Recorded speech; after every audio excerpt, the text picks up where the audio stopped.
हिमाचल प्रदेश सरकार ने भांग की खेती को प्रमोट करना शुरू कर दिया है और वो चाहते हैं कि ज्यादा से ज्यादा लोग भांग की खेती करें और इसके लिए बाकायदा उन्होंने पायलट प्रोजेक्ट भी चलाया है।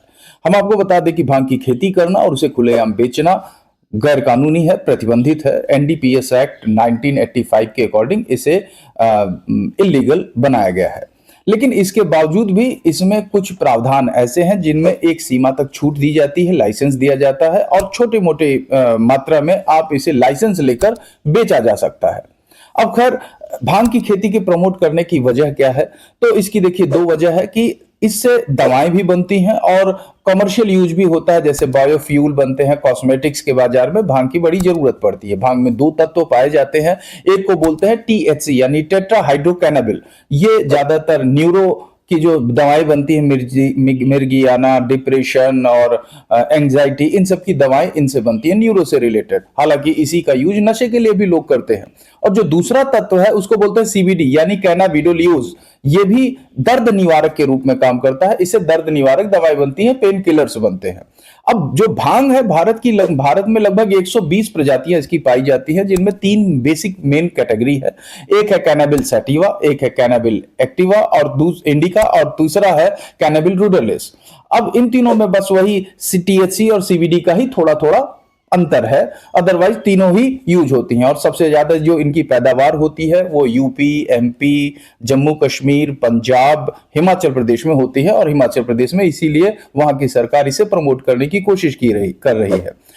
इन्हीं दवाओं को बनने के लिए इसकी डिमांड बड़ी तेजी से बढ़ी है और 2030 तक इसकी जो डिमांड है वो लगभग 120 मिलियन तक जाने की, मिलियन डॉलर तक जाने की संभावना है, जो लगभग 10 लाख लोगों को, 10 लाख लोगों के लगभग 10 मिलियन लोगों को रोजगार देने में मदद करेगा।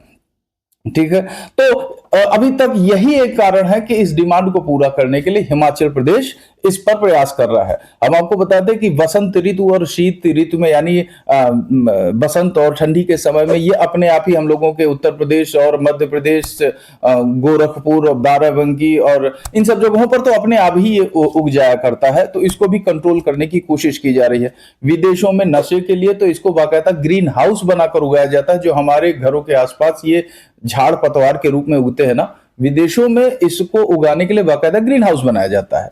हालांकि अभी ये प्रयास लगातार है कि इसकी दवाओं के रूप में इसकी जो मांग बढ़ रही है इसको कंट्रोल किया जाए। लेकिन अब दिक्कत ये है कि अगर हम प्रमोट कर भी दें तो इसमें चैलेंजेस क्या क्या है।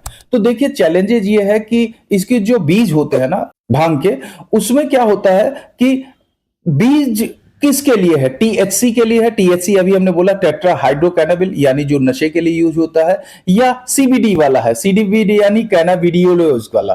क्योंकि कैनाबिडियोलोज वाला क्या है कि वो दर्द निवारक दवा बनाने के काम आता है। लेकिन अगर टीएचसी यानी टेट्रा हाइड्रोकैनाबिल है तो वो नशे के लिए काम में आता है। तो कौन सा बीज कैसे पहचानेंगे कि भांग की कौन सी बीज किसके लिए यूज होती है? ये तो हम नहीं पहचान पाएंगे।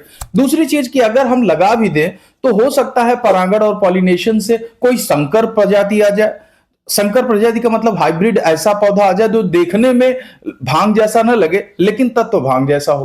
तो ऐसा भी हो सकता है कि संकर प्रजाति निकल आए। तो इन सबको कंट्रोल करने के लिए एक बाकायदा निरीक्षण प्रणाली का डेवलप करना बहुत जरूरी है।